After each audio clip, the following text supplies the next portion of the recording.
Hello and welcome to another episode of our World War II weapon guide. In this episode, the Lee Enfield, a bolt-action rifle that was made by the British Army. It's been served ever since the late 1800s, and served in both world wars and beyond, and featured a 10-round magazine capacity.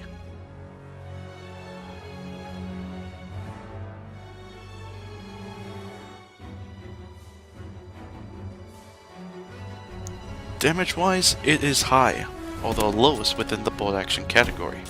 You will kill within the head, neck, chest area, and the upper arms. Other areas will have to have a 2-shot kill. You have no drop-off when it comes to your damage, and your penetration ability is pretty good, much like most of its peers.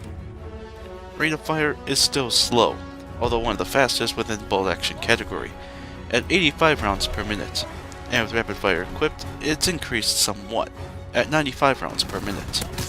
Your hipfire is severe, however, meaning that you should rely on your melee and pistol more than that of your hipfire. Recoil is moderate, but again, not a factor in your success, much like all the other sniper rifles. It will kick upwards up to the right, but then once the bolt cycles, it'll be back on its natural target.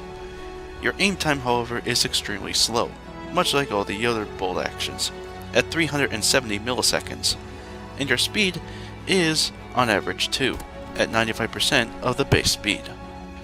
Magazine size, it's the same as the Carabin, at 10 rounds by default, and with the bolt action combined, you are going to be reloading less often.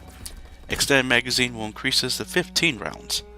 Your reloads, however, are more of a moderate pace, at 2.5 seconds.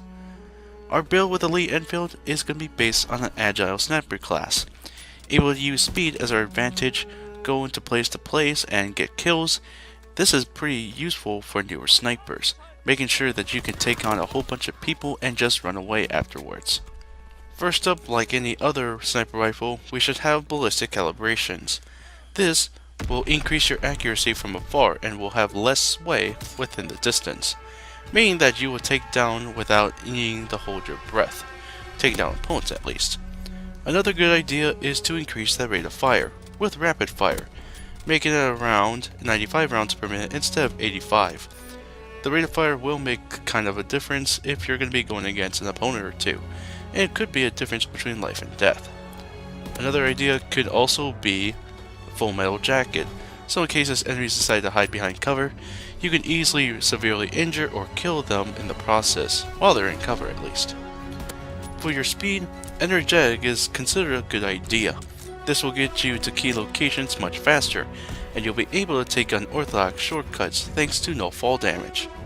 Another really good idea too, if you prefer your accuracy, is primed, giving you less flinch while you're being shot at, and you get an extra attachment on the side too, giving you a dual-fold benefit. Another good idea too can also include riflemen, or inconspicuous depending on your preference, but riflemen should be the better idea because you get a secondary weapon as your side, a secondary primary at least. And for divisions, this is a must. Mountaineer is definitely a must if you want to be going into longer ranges. Without the sharpshooter ability, you are going to be very vulnerable within medium ranges. And plus you have the stealth benefits too, without being detected on radar, and by score streaks too. Another good idea, if you prefer a more energetic approach, is airborne. Although you won't have the sharpshooter ability, you could be using it at medium ranges with a 4x scope. And if you prefer other equipment, like the usual with the bolt actions, it's always going to be the S-mine and the smoke grenade.